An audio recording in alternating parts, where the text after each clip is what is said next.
Good morning, afternoon, evening, wherever you are, and welcome to the latest edition of Views on the News. Was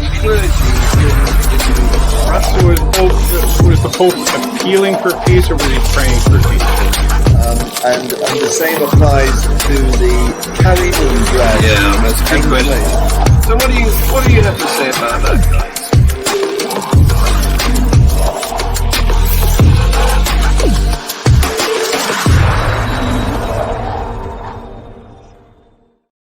Thank you for watching already. And tonight's panel includes from New York, David Orenstein. Hello. Well, thank you for coming. Sure. And from South Africa, Tersia, my regular co-host. Thank you for coming, Tersia. Thank you, John, for allowing me to be a little bit late. I had to see off the aged parents. We had our Sunday supper. I don't know. Age is a terrible thing, isn't it? Yeah. So, I agree. So here we go with the first item of news for you to express your wisdom about. Unfortunately, it's a very sad, horrifying, heinous item about a young Palestinian boy who was beheaded by other Palestinians, including his parents and his brother, for collaborating with Israel. I'm not going to show you the video. You wouldn't want to see it. No. Well, it's a gut punch. I mean, any type of violence like that is just incredibly terrible. So many people are suffering through this new revised conflict between the state of Israel and the Palestinians. I just hope for peace, but I live in the real world and know that this has been a hot spot for religious and ethnic violence for the last several thousand years. And I think we're just in a transition, and it will even though I tend to be an optimist in most things, don't see a lot of positives coming out of this, even if the current violence should ebb or end. There's generations now more who will want to continue to hurt each other. So the 30-year cycle. Yep. There's absolutely nothing positive to say about this news item.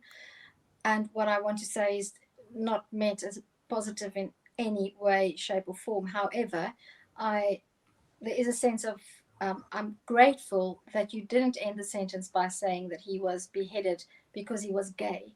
That was, in my mind, that was how I was completing that that news item.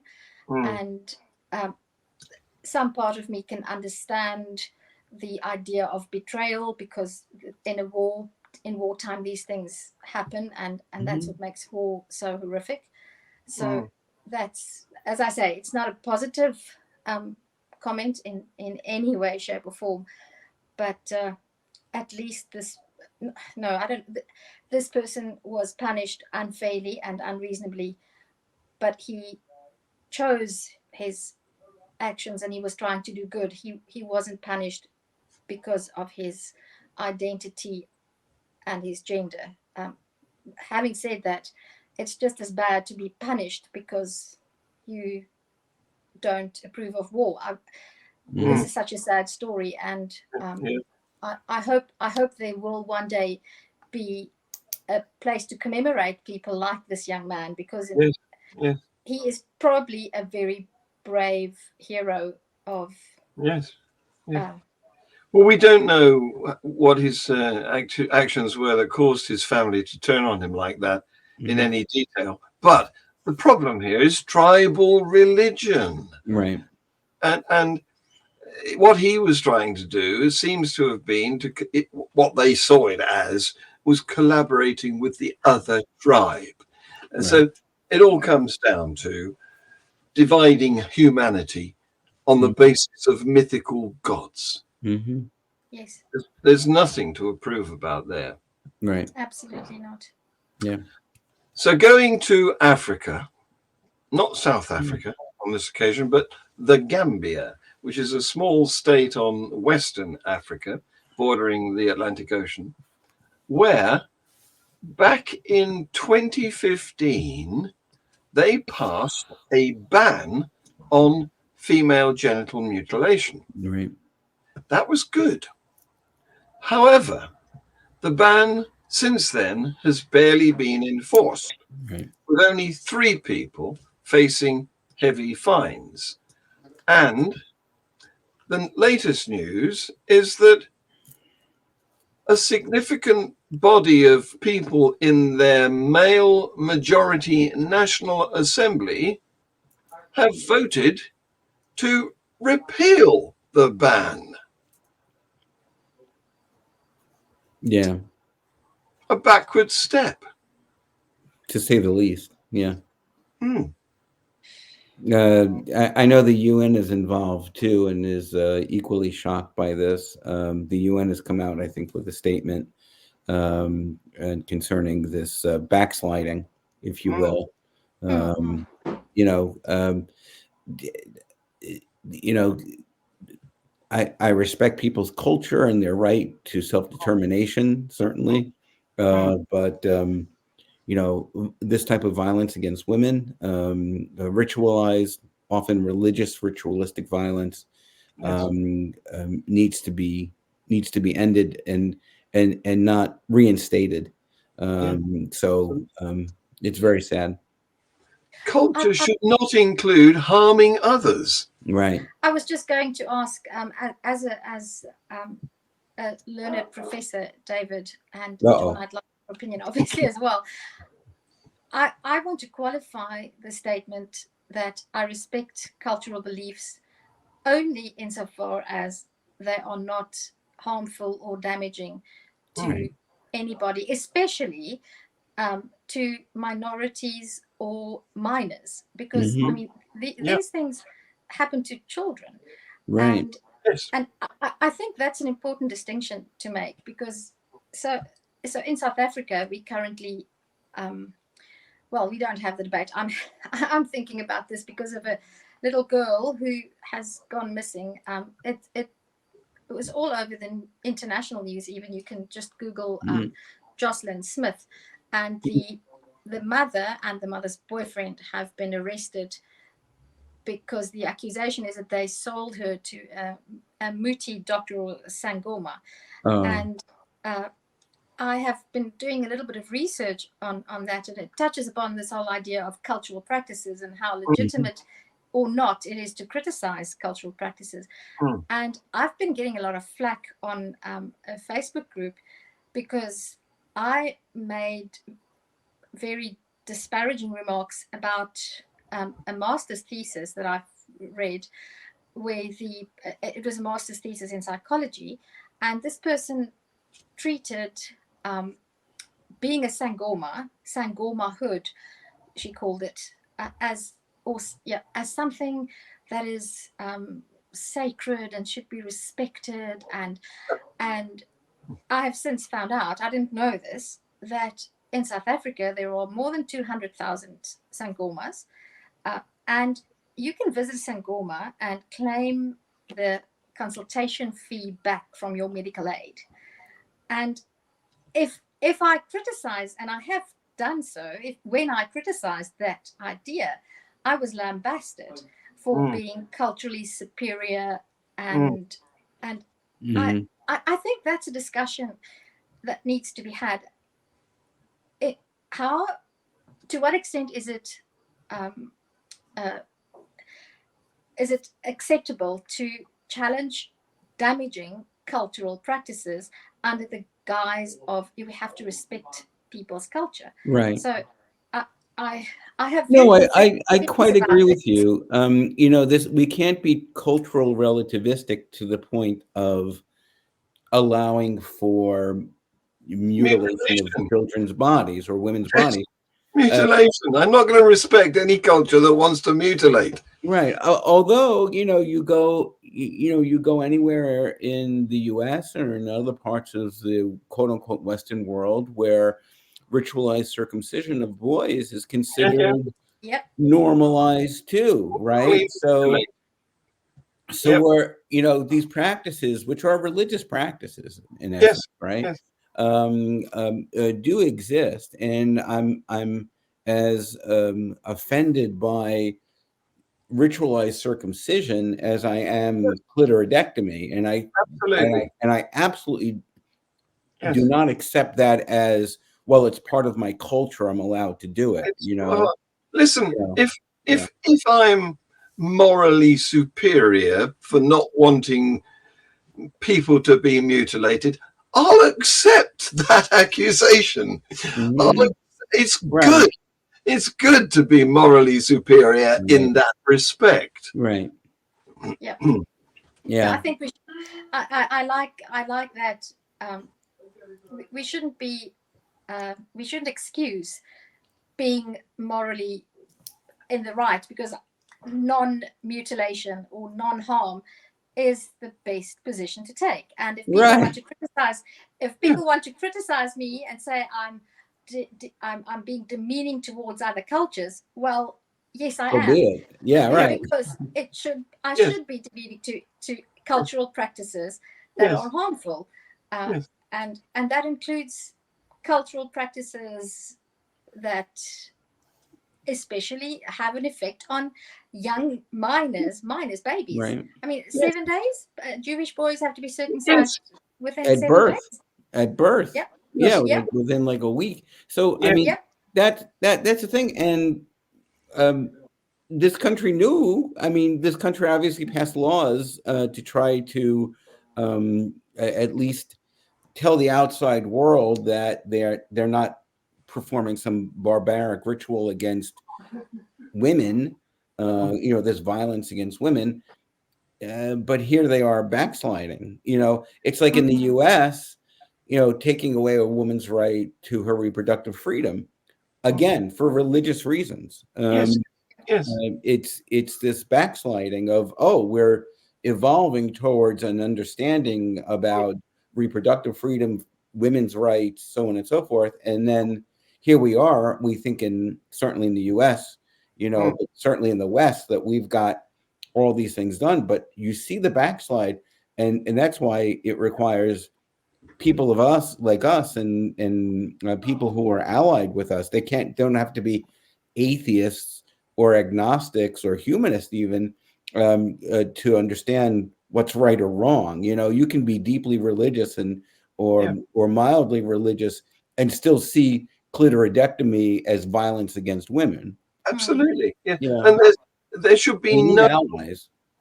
Yeah, there should be no acceptance of justification of culture, right, on the basis of it's my culture. Right. If it's violent, we don't want it. In fact, years ago, we used to burn women at the stake because we thought they were witches. That was a bad culture. We don't protect it because it's ours. It's still bad. Right. Well, on that topic of culture, isn't it ironic that we're recording this just before Easter, when half the world is celebrating a barbaric cultural means of torturing to death? Yes, indeed. Yeah. Well, going back to... But it comes out with bunny rabbits. So now, 2,000 years later, it's bunny rabbits. So some versions. Actually, I think it might have been bunny rabbits before it became crucifixion as well. Back in the day, of, what was she called? The former female goddess of Easter, based in Germany, Oystra, or whatever her name was. Yeah. Bravo. There's always a virgin somewhere. Yeah, right. It always goes back to paganism and yes, exactly. Yeah. So finishing off on the Gambia, they've got this National Assembly, their government, and it's almost entirely male. But and there's 42 members, and sorry, there's 47 members, and 42 of them voted to repeal this ban on FGM. So it's probably going to be reversed in Gambia, the Gambia, and That was that would my make next question. Sorry, John. My next question was going to be, what was the vote count? And you've yes, just shot me into silence. I'm just disgusted. yes, Yeah. and that would make it the first country ever to reverse the ban on FGM, which is still in force in countries that include Ethiopia, Kenya, Sudan, and Egypt. Mm-hmm. And there you go. It's Yeah. all a horrible, horrible Yeah. story. Just one more question, John. Is this a Muslim country? That's a good question.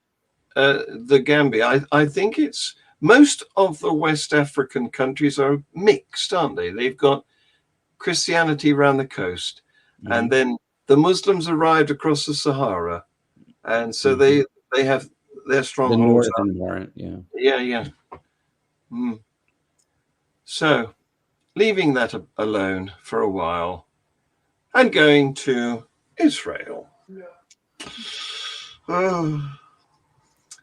You know that people who are Jewish have a right to return to Israel under a broad definition of what a Jew is. And that definition is designed to welcome all of those who may have suffered for their Jewish identity or heritage. So they are allowed to go back, in quotes, to Israel as the chosen land, or what's the expression? The God's gift. I'm not sure, but the land of milk and honey. Yes, the problem is when they get there, they are classified according to a different definition of what a Jew is. Not just anybody who might have suffered for their Jewish identity, but they have to pass the test of the rabbinate's much narrower definition of who is a Jew, which requires them strictly following the Orthodox interpretation of Jewish law. That means that there's a thriving business in conversion, okay?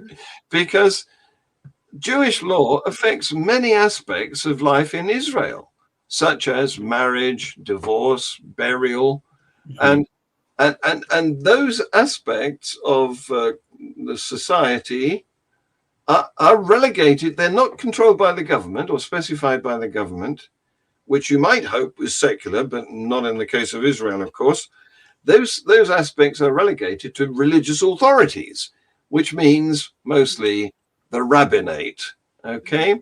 So it's very important for new arrivals to Israel to get recognition of being a proper Scotsman, a real Jew, because it can affect so much of their lives, okay? So getting recognition from the rabbinate, it's not just some legal thing. For many couples, it's what they might regard to be the Holy Grail. And so there is a rabbi who's founded an organization that goes by the initials ITIM, and he's brought a complaint before the country's high court about the abuse of power being exercised by the rabbinate. So there's this rabbi who's against his own rabbinate because he thinks they're being too tough. I just thought you'd like to know that. He says, under current rules, there's an injustice being done to legitimate converts. Oh my God. Okay, because the rules are too strict. So I could theoretically fake to be Jewish. In the case of men, it's quite No pun intended, but it could be. Well, I don't know. Is it hard to fake being Jewish? A real Jewish? I've been doing it for 61 years. I think you just have to show your cock. Well. So I watch rugby, and the French rugby team are the cockerels. So Yes. I wonder. So I just so many pictures, so many pictures. But what does a woman do to? How would I prove my genuine? Well, you don't even matter. You know, okay. Thank you, David. in Orthodox religion, aside from the fact that in order to be defined as a Jew, you have to come from a Jewish mother, right? Yeah. Women are not even second-class citizens, but like eighth-class citizens. Right. Is it donkeys come higher than women? Or at least in the Orthodox community, in the Reformed community and maybe the conservative community, there's multiple schisms. It's not like Christianity where there's 20,000 different, there's at least three, there's the, and frankly, even they don't necessarily get along. There's the Reformed, there's the conservative, and then there's the Orthodox. So there's the Messianic. I do know about the Messianic Jews. Yeah, there's all these sects and SECTS, Yes. and the reality is that it's not a monolithic religion in the sense that you're Jewish. Like Trump says, all these Jews should give their loyalty to Israel, and it's like, well, first of all, that's not only is that anti-Semitic, to think that everybody owes something to Israel, but this whole idea is just another form of just stupidity and ignorance more than anything else.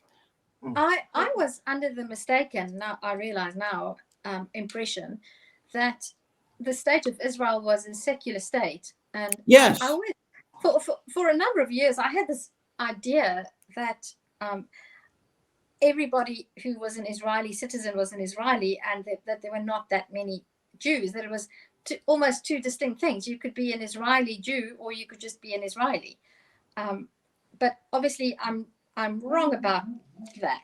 Yeah, I mean, I don't know. I know that Israel does tout, from my own reading about it, being a secular, democratic nation in the Middle East. But we know that what is aspirational and what is applied are two different things, and that you've got Netanyahu, who is in league with these conservative and Orthodox rabbis, and so the veneer may say secular democratic, but the actual functioning of the state is very different. That's right. If you elect rabid extremists, then you're not going to get a secular state. Right. Exactly. Something I saw. So I'm one of the rare people who actually watch YouTube ads, because I love to confuse the algorithm. So I sometimes I regularly. So, David, you will find this extremely funny. Do you know what is the second most regular ad I get these days? And that proves to me I've broken the YouTube algorithm. What's that? I get golfing lessons.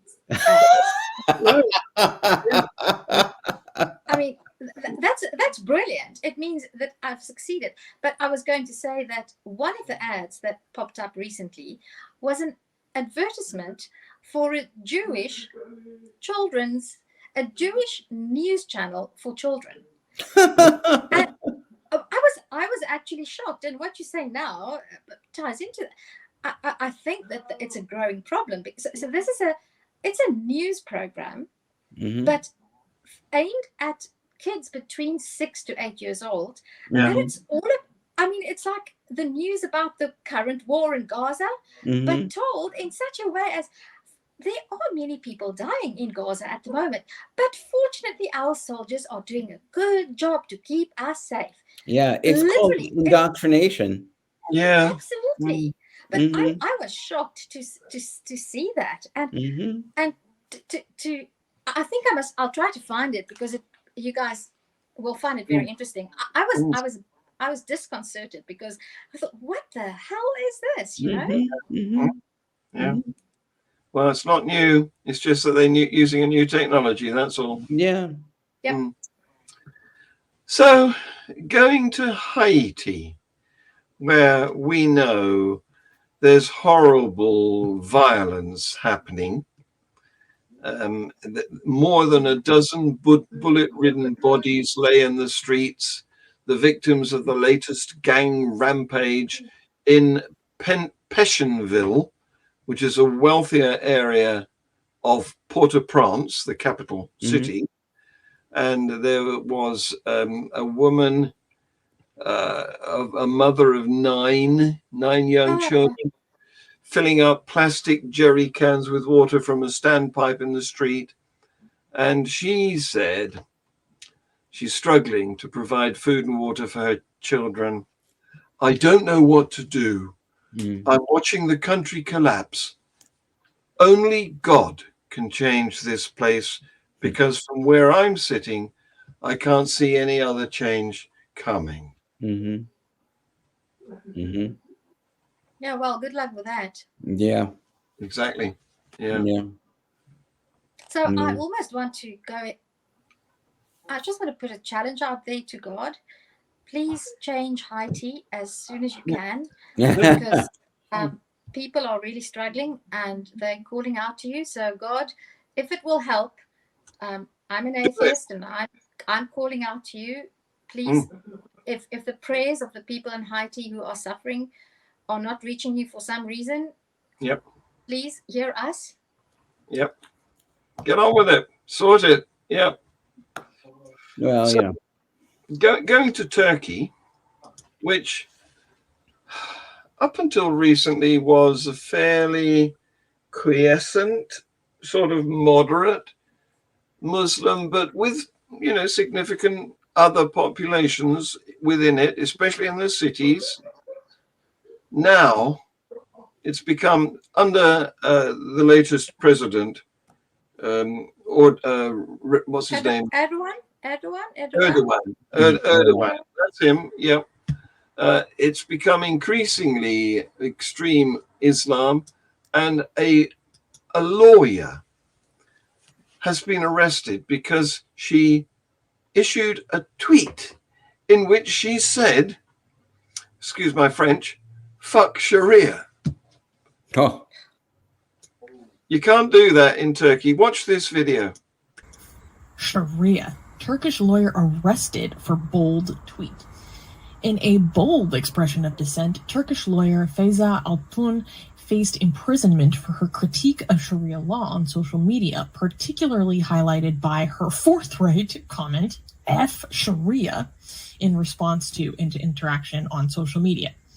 This action led to her arrest by Istanbul's Beykoz Chief Public Prosecutor's Office under charges of inciting enmity or hatred towards a religious group, as defined by Article 216 of the Turkish Penal Code.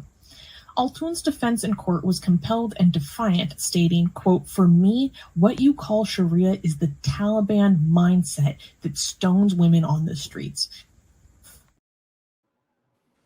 Very brave. Yeah. She's not wrong, is she? No. And is she religious, this lawyer? That doesn't sound like it. Certainly not Islam. Yeah. Is she still in prison? I don't know. Watch this space. I don't know. That's the only, and that was thanks to Atheist Republic, as you saw, our friend. So I give them a credit, but we'll have to follow that one up. I don't know what the latest development is, but I know she's been arrested and she's been to court. Wow. Maybe there'll be some more next week. Wow. Well, at least she's not shot. I mean, Yes. I mean, not that she should be arrested for, speaking her mind, but you could see a scenario where someone decides they're offended to the point where they, it's a fatwa, like what they tried to do to Salman Rushdie, Exactly. or Malala, or a Yeah. million other people who have been Yeah. the victims of hatred this way. Yeah. Or the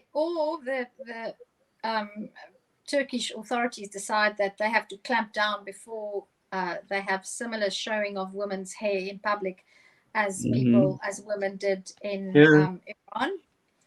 And so this is a very dangerous space, and it's threat. I find it very threatening that this is happening in Turkey. It's as if, as much as more people are becoming less religious, the religions are becoming more belligerent. More violent. Yes, Yeah. absolutely. It's a shame. I've been to Turkey. It's a great place to visit, or it was. This was back in 2015, and because of the difference in the currency value, you can have a good time for very little money in Istanbul. And it looks as though it's going to become less of an attractive tourist destination, which is not good for anybody. You're right. Exactly. And Turkey is part of the EU, is it not? I think it's trying to. It's fighting. Yeah, it's part of NATO. Right. It's trying to get. I don't think it's been accepted yet, but it's been trying to become a member of the EU for many years. Yeah. And NATO, NATO is expanding, isn't it? Thanks to Putin. We're all coming together to be opposite to him. Yeah.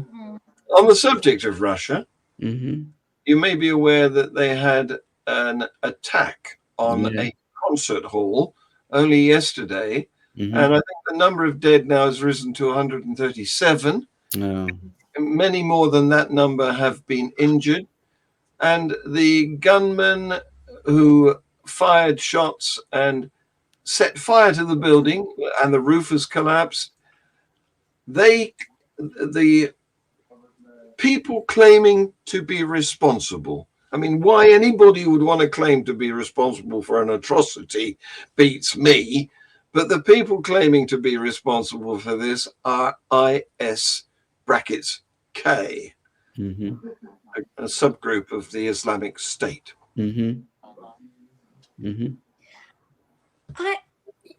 Firstly, John, ever since I was a child, whenever I heard on the news, I grew up in the 80s, and there would be terrorist attacks and there would be hijackings was quite the thing in the 80s. And then the news report would say, so the IRA claimed responsibility. And I always had exactly, as a child, I always had exactly that same bit. What the hell is this about? But okay, now we understand that there's no blame anymore. Is it all claim? It's ridiculous. But now, obviously, it's not much use committing a terrorist attack if you don't say who you are, because to terrorize people, you must have a mission, because you want to terrorize them so that you can get something, or you have some goal of sorts. But this thing boggles my mind, because why would they attack Russia? I mean, are they separatists? Do we know?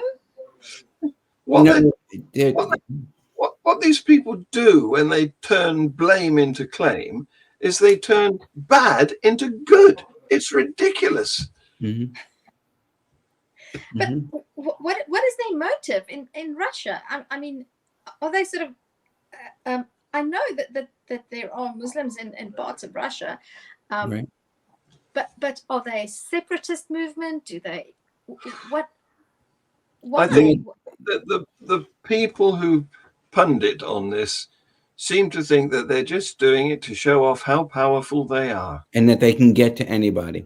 Yeah. Now, it's been reported that several days before, or the weeks before, the U.S. State Department actually notified Russia that they've seen the chatter that something Yes. awful was going to be happen. And from what I understand, at least Putin just sort of blew it off, said, no, it's manipulation. We're not going to listen to the Americans on this, which is pretty stupid. Since we've had our own problems in the U.S., whether it be 9/11 or the Boston bombings or anything else like that, Yeah, intelligence can be right. Yeah. Take of it. Yes. Right. I'm just worried that I hope I'm not a conspiracy theorist. I hope that this was not something that, somebody like Putin is more than crazy enough to orchestrate an event like this.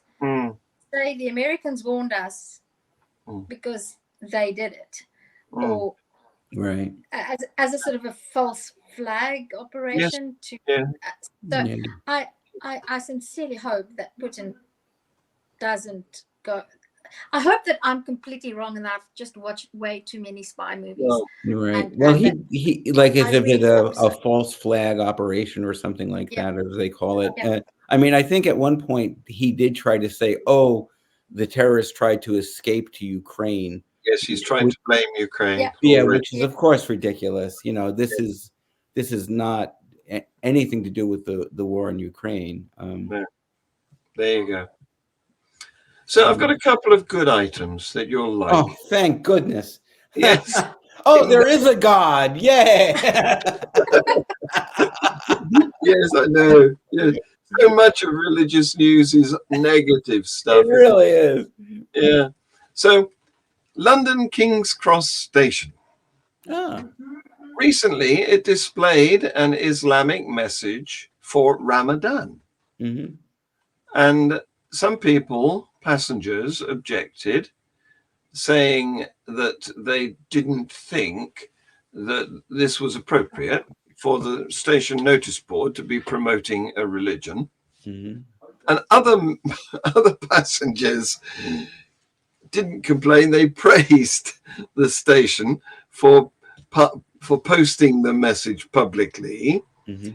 And Network Rail has had to get in on this because it's come to their attention that there's a bit of a furore starting up, and they have said, we celebrate all the big religious festivals from Christmas to Ramadan to reflect our diverse passenger and employee base, but our main departure board should be reserved for train information, and our general Ramadan celebratory messages weren't used for some reason, which we're looking into, but all has now been corrected. Meanwhile, Humanist UK, they've posted a statement on their social media platform saying public train stations should not be urging sinners to repent.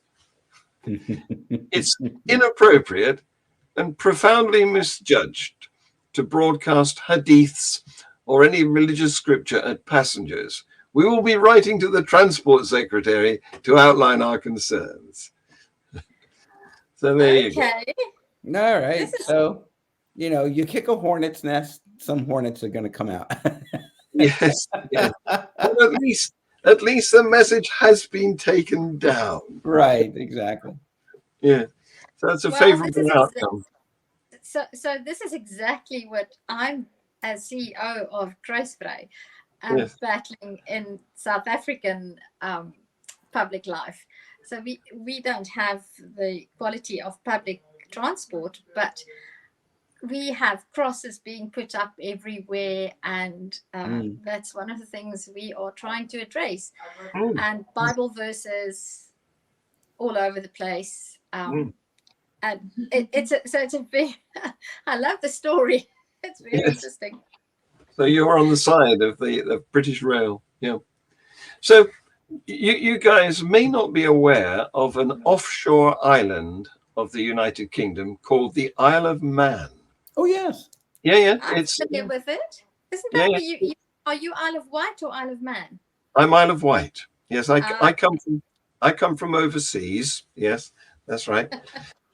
This is north of Wales in the Irish Sea, and it's got its own parliament called the Tynwald, and they have just conducted a survey because they have one bishop who he's the Church of England bishop. He's the Bishop of Sodor and Man, which I don't know if you're familiar with Tank Engine Thomas, but Yes. Sodor is referenced in those stories. Anyway, he gets a seat on the Legislative Council by right of being their bishop. And so they've done this survey, and you'll be pleased to hear that a majority of their residents support removing the bishop's vote from their parliament. However, guess what the percentage of the poll was? What? 51% were in favor of removing the bishop's vote. 49% were against. That is so close. But only 3% of the island's population took part in the consultation anyway. So it's a narrow victory, but nonetheless it is a victory. Well, and especially if you take into consideration that only 3% took part. So what is the population of the Isle of Man? Oh, don't ask me questions like that. I'd have to Google it. So 3,000 people responded, and that's 3%. So 1,000 is 1%. So 100,000 is the population. There you go. I worked it out. Mind you, that's only those who vote. So it might not include children. Yeah, but I think we should make a nice poster and send it out to the 3,000. What is 51% of 3,000 to those people who voted to have let's congratulate them. I mean, we can almost find out their identities at this rate. I hope that they're using the rules about the protection of identity. Fair enough. Yeah. Anyway, guys, this is the end of the show. So thank you very much for taking part. Always a pleasure. It's good to see everyone. Yeah, absolutely. And I just want to flag up that David will be a speaker at the forthcoming Atheism UK event in London on, what is it, the 23rd, I think, of May. Is it the 23rd, David, or 28th? I can't remember. I have to check my plane. Never mind. We will promote it again. Whenever you just say my name 3 times and I will appear. Okay. Yeah. So there you go. Say goodbye to everyone. Thank you. Be well. Bye. Was the Pope appealing for peace, or was he praying for peace? And the same applies to the carry-on drag. Yeah, that's a good question. So what do you have to say about that, guys?